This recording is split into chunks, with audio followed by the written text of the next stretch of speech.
सुप्रभात बच्चों, कैसे हैं आप सब लोग। आशा करती हूँ आप लोग बहुत अच्छे होंगे।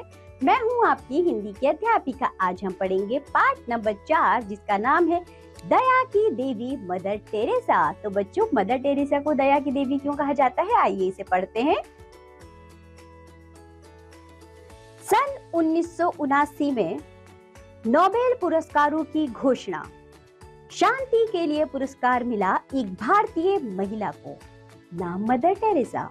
कोलकाता, पूर्व में इसे यानी कि पहले इसे कलकत्ता कहा जाता था। कोलकाता ने एक बार फिर भारत का नाम उज्जवल कर दिया। गीतांजलि के लिए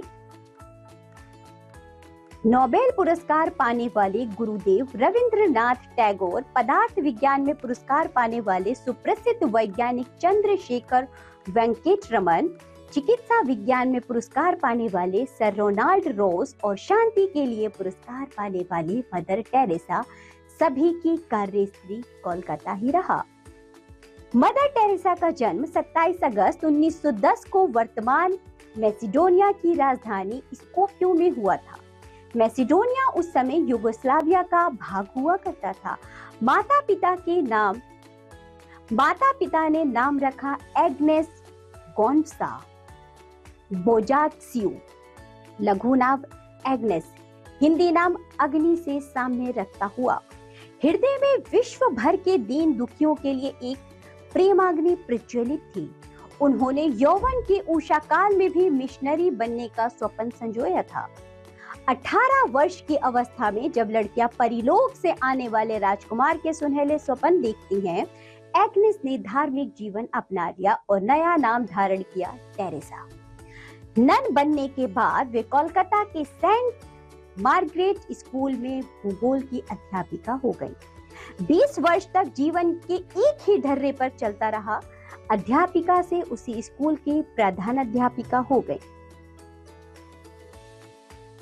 एक दिन अचानक उन्हें लगा कि जीवन व्यर्थ बीता जा रहा है। केवल शिक्षिका बनकर जीवन व्यतीत कर देना व्यर्थ है। उनके अंतर्मन से आवाज आई कि उनका कार्य तो समाज के निर्धन एवं नितांत उपेक्षित व्यक्ति की सेवा करना है। धन पास नहीं था, किंतु प्रभु यीशु का आशीर्वाद एवं सत्य संकल्प साथ थे। मात्र इसी पूंजी के बल पर वे गरीब नवाजी के कंटक पथ पर चल पड़े। तब से लेकर 5 सितंबर 1997 को देहावसान तक उनकी यात्रा अनवरत चलती रही। यद्यपि कठिन परिश्रम एवं स्वयं के थपेड़ों ने कमर झुका दी। यद्यपि कठिन परिश्रम एवं समय के थपेड़ों ने कमर झुका दी, चेहरे पर रेखाएं गहरा गईं, किंतु आश्वस्त कर देने वाली वह मुस्कान ज्यों की त्यों रही। मदर टेरेसा सन 1948 में भारतीय नागरिक बनी। सन 1952 में उन्होंने निर्मल हृदय संस्था को जन्म दिया, जहां मरते हुए बेसहारा फुटपाथियों को सहारा दिया जाता है। आज 80 से भी अधिक देशों में निर्मल हृदय संस्थाएं कार्यरत हैं, जिनमें 2000 के लगभग भाई बहन सेवा कर रहे हैं। पोप की नगरी रोम में भी उनका सेवा कार्य चलता रहता है। निर्मल हृदय कोई धार्मिक संस्था नहीं है। यहाँ मरने वाले हिंदुओं को अंतिम सांसें लेते समय गंगा जल मिलता है। मुसलमानों को कुरान की आयतें सुनाई जाती है। ईसाइयों को होली बाइबिल के उपदेश सुनाए जाते हैं और अन्य धर्म अवलंबियों का संप्रदाय के अनुसार अंतिम संस्कार होता है। संसार में सर्वत्र दुख और दारिद्र्य बढ़ता जा रहा है। आखिर इतना दुख क्यों है इस विश्व में? मदर टेरेसा कहती थी, पृथ्वी पाप और स्वार्थ से भर गई है, तभी तो इतना दुख और दारिद्र्य है। दुख दारिद्र्यता मिटाने के लिए सभी को मिलजुल कर प्रयत्न करने चाहिए। जो जीवों से प्रेम करता है वही ईश्वर को चाहने की शक्ति पा सकता है। आज केवल रोटी खाने की भूख नहीं है, बल्कि लोग प्रेम और सहानुभूति के भी भूखे हैं। मदर टेरेसा के अनुसार व्यक्ति के जीवन की सार्थकता इस बात पर निर्भर है कि उसने वंचितों के लिए क्या किया।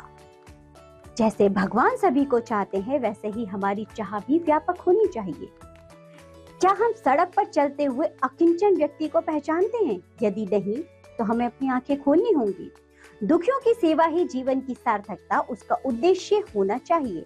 हम सच्चे और निर्मल हृदय से प्रार्थना नहीं करते, यदि हम नियमित रूप से मन लगाकर ईश्वर से प्रार्थना करें तो परस्पर प्रेम करने लायक हो जाएंगे। मदर टेरेसा को सभी बड़े पुरस्कारों से सम्मानित किया गया। भारत सरकार ने उन्हें देश के सर्वोच्च सम्मान भारत रत्न से अलंकृत किया। इसके अतिरिक्त उन्हें पद्मश्री, शांति पारितोषिक, रेमन अवार्ड, कैनेडी अवार्ड से सम्मानित किया गया। उन्हें विश्व का सर्वाधिक प्रतिष्ठित पुरस्कार मैग्सेस अवार्ड भी मिला। हम सभी भारतवासी उन पर गर्व करते हैं। उनके कारण मां भारती का मस्तक गर्वान्वित हुआ। ओस्लो में नोबेल पुरस्कार ग्रहण करते समय अभिव्यक्त ये उद्गार उनके निर्मल एवं सरल हृदय के प्रतिबिंब हैं। बच्चों, जब वह ओस्लो में नोबेल पुरस्कार को ले रही थी तब उन्होंने ये पंक्तियां कही थी, जरा सुनिए।